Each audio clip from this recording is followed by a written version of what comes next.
نبی علیہ الصلوۃ والسلام نے حضرت خدیجہ کی جب وہ نشانی دیکھی ہار کی شکل میں، تو روایتوں کے اندر، حدیث کے اندر آتا ہے، ابو داؤد اور تاریخ طبری نے اس کو نوٹ کیا ہے، کہا جب نبی علیہ الصلوۃ والسلام نے اس ہار کو دیکھا تو رسول اللہ صلی اللہ علیہ وسلم کی آنکھوں سے بے اختیار آنسو نکل پڑے۔ 25 برس کا واقعہ بیوی کو مرے ہوئے ہو گیا تھا، وہ واقعہ یاد آیا، رو پڑے، آنکھوں سے اشک رواں ہو گئے۔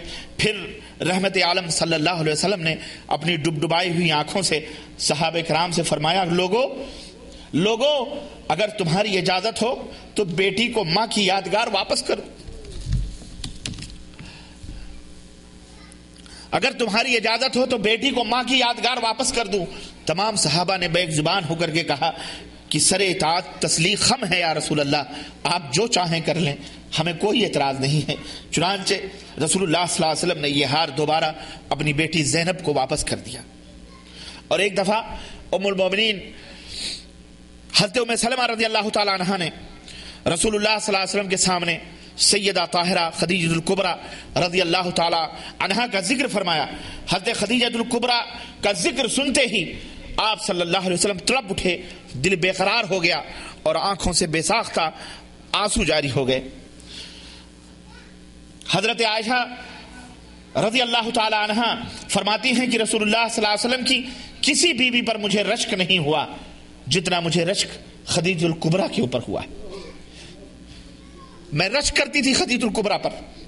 ایک مرتبہ خدیجہ الکبریٰ رضی اللہ تعالی عنہا کے انتقال کے بعد ان کی بہن خدیجہ الکبریٰ کی بہن یعنی نبی صلی اللہ علیہ وسلم کی سالی محترمہ حضرت حالہ رضی اللہ تعالی عنہا نبی علیہ الصلوۃ والسلام سے ملنے کے لیے آئی اور دروازہ کھٹکھٹایا، اندر سے اجازت مانگی، اندر آنے کی اجازت طلب کی۔ ان کی آواز چونکہ بہن تھی خدیجہ الکبریٰ کی، بہنوں کی آوازیں، بھائیوں کی آوازیں بھی فطری طور پہ ایک دوسرے سے ملتی جلتی ہیں۔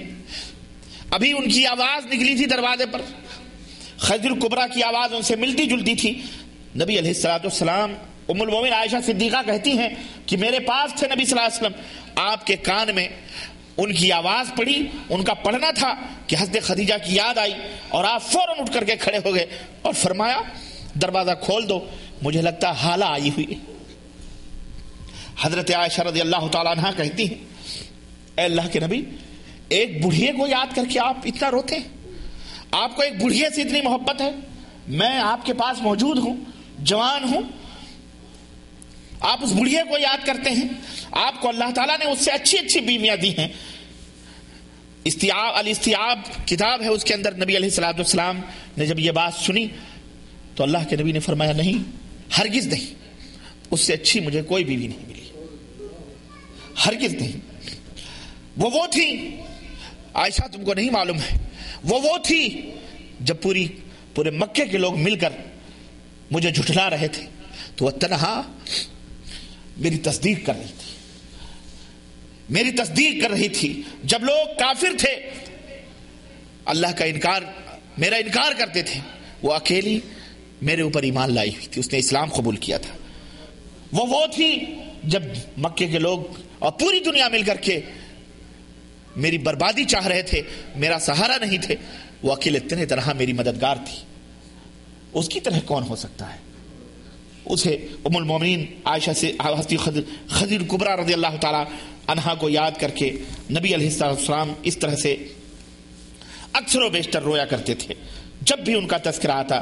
اسی طرح اسے یہ پتہ چلتا ہے کہ اللہ کے رسول صلی اللہ علیہ وسلم کس طرح سے وہ بھی انسان اور کس طرح سے محبت اور شفقت نبی علیہ الصلوۃ والسلام کو تھی۔ اس سلسلے میں اور بھی 2-4 واقعات آپ کو بتاؤں۔ آپ کی اپنے اولاد سے اپنی جس طرح ہم محبت کرتے ہیں، اللہ کے نبی صلی اللہ علیہ وسلم کو بھی اسی طرح اپنی اولاد سے، اپنے اہل و عیال سے محبت تھی، امت سے بھی محبت تھی۔ اس کے بھی 2-4 واقعات میں آپ کی خدمت میں رکھنے کی کوشش کروں گا۔ سن 2 ہجری کو جب معرکہ بدر پیش آیا، حضرت رقیہ جو حضرت عثمان غنی رضی اللہ تعالیٰ عنہ کی بیوی تھی، اللہ کے رسول صلی اللہ علیہ وسلم نے بدر کے موقع پر حضرت عثمان سے کہا، چیچک نکلے ہوئے ہیں، تمہاری بیوی کی طبیعت صحیح نہیں ہے، اس لیے تم یہی رہو، ہم بدر کے میدان میں جا رہے ہیں۔ چنانچہ روایتوں میں آتا ہے کہ نبی علیہ الصلوۃ والسلام چھوڑ کر کے عثمان کو اور اپنی بیٹی کو بیماری کی حالت میں بدر گئے. چنانچہ وہاں جو ہوا سو ہوا، لڑائی ہوئی، جنگ ہوئی، اللہ نے فتح عطا فرمائی.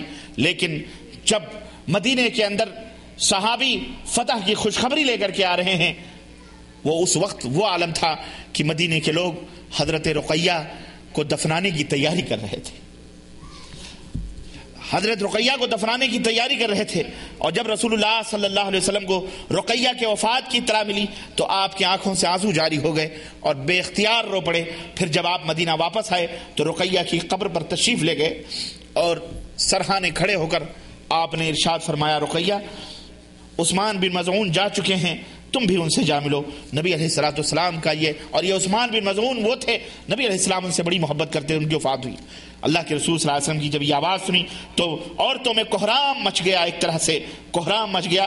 حضرت فاطمہ جو رقیہ کی بہن تھیں قبر کے پاس سرہانے بیٹھ کر روتی. اللہ کے نبی اپنے چادر مبارک سے ان کی آنکھوں کو پوچھتے کہ بیٹی، اللہ نے جو چاہا وہ ہوا، اللہ کی قدر پر صبر کرنا چاہیے، آنکھوں سے آنسو بہانے سے کوئی فائدہ نہیں. تو اللہ کے رسول صلی اللہ علیہ وسلم کی زندگی ہی کے اندر، جیسا کہ آپ کو میں نے بتایا کہ آپ کی تمام نرینہ اولادیں وفات پا گئیں اور سوائے حضرت فاطمہ رضی اللہ تعالی عنہا کے. اسی طرح حضرت زینب جو نبی علیہ السلام کی اور ابو العاص جیسا کہ بتایا جنہوں نے ہار بھیجا تھا، حضرت زینب جو نبی علیہ السلام کی بیٹی تھی، ان کے ساتھ بھی اسی طرح کا معاملہ آیا کہ ہجرت کر کے جب نبی کی خدمت میں آ رہی تھی اس وقت ایک خبیث کافر نے، مکے کے احبار ابن اسود نے ایسا نیزہ تان کر کے مارا کہ پیٹ میں حضرت زینب کے بچہ تھا، وہیں اونٹ سے گری اور وہ حمل وہیں ساقط ہو گیا، بچہ ساقط ہو گیا. چنانچہ یہ احبار ابن اسود اس وقت کافر تھے لیکن فتح مکہ کے بعد یہ مسلمان ہو گئے تھے. روایتوں کے اندر آتا ہے یہ مسلمان ہو گئے اور نبی علیہ السلام کی خدمت میں حاضر ہوئے اور اللہ کے نبی نے ان کے اس جرم کو معاف فرما دیا. تعالیٰ انہوں کو اس نے شہید کیا تھا. اور یہی نہیں بلکہ ہند نے جب حضرت حمزہ رضی اللہ تعالی عنہ کی لاش کو دیکھا، پیٹ کو چاک کروایا، کلیجے کو کٹوایا، جگر کو کٹوایا اور کچے کلیجے کو اس نے چبانے کی کوشش کی لیکن وہ نگل نہ سکی. یہ اور بات ہے کہ یہ بعد میں مسلمان ہو گئے تھے. حضرت وحشی بھی مسلمان ہو گئے، حضرت ہند بھی مسلمان ہو گئیں اور اللہ کے نبی نے سب کے جرم کو معاف فرما دیا. البتہ یہ ضرور تھا کہ حضرت وحشی سے اللہ کے نبی یہ ضرور کہا کرتے تھے کہ تم میرے سامنے مت آیا کرو، کیونکہ جب تم میرے سامنے آتے ہو تو مجھے اپنے اس مظلوم اور ہاتھ اور جسم اور پیٹ چرے ہوئے چچا حمزہ کی یاد آ جایا کرتی. انسان تھے، دل بھرتا ہے. یہی وقت تھا کہ نبی کریم جب شفیق چچا کی لاش پر پہنچے تو صحابہ کرام رضوان اللہ علیہ اجمعین کہتے ہیں کہ اس دن نبی علیہ السلام کی آنکھوں کا نم اور دل کا غم ایسا تھا کہ ہم نے کبھی آپ صلی اللہ علیہ وسلم کے اوپر ایسی حالت نہ دیکھی تھی. اسی اسنا میں ابھی نبی علیہ السلام آنسو ہی بہا رہے ہیں چچا کی لاش کو دیکھ کر. اسی اسنا میں حضرت حمزہ کی سگی بہن، حقیقی بہن جو نبی علیہ السلام کی پھوپھی تھی، اپنے محبوب اور بہادر بھائی کی شہادت کی خبر سن کر کے دوڑی ہوئی مدینے سے احد کی طرف آ رہی تھی. نبی علیہ السلام نے جب حضرت صفیہ کو میدان جنگ میں آتے ہوئے دیکھا، سمجھ گئے کہ معاملہ کچھ سے کچھ ہو سکتا ہے. چنانچہ حضرت صفیہ ہی کے ثابت قدم فرزند حضرت زبیر تھے، زبیر کو کہا کہ جاؤ اور اپنی ماں کو روکو اور حمزہ کے پاس اپنی ماں کو مت آنے دو. چنانچہ جب بے تحاشا وہ دوڑی ہوئی بھائی کی لاش کو دیکھنے کے لیے آ رہی تھی، اس وقت بیٹا سامنے آ گیا. کہا اماں آپ حمزہ کی لاش کو نہیں دیکھ سکتی ہیں. کہا تو کون ہوتا ہے مجھے روکنے والا میرے بہادر بھائی کی لاش کو دیکھنے کے لیے؟ حضرت زبیر نے کہا یہی حکم ہے نبی کریم صلی اللہ علیہ وسلم کا، اس لیے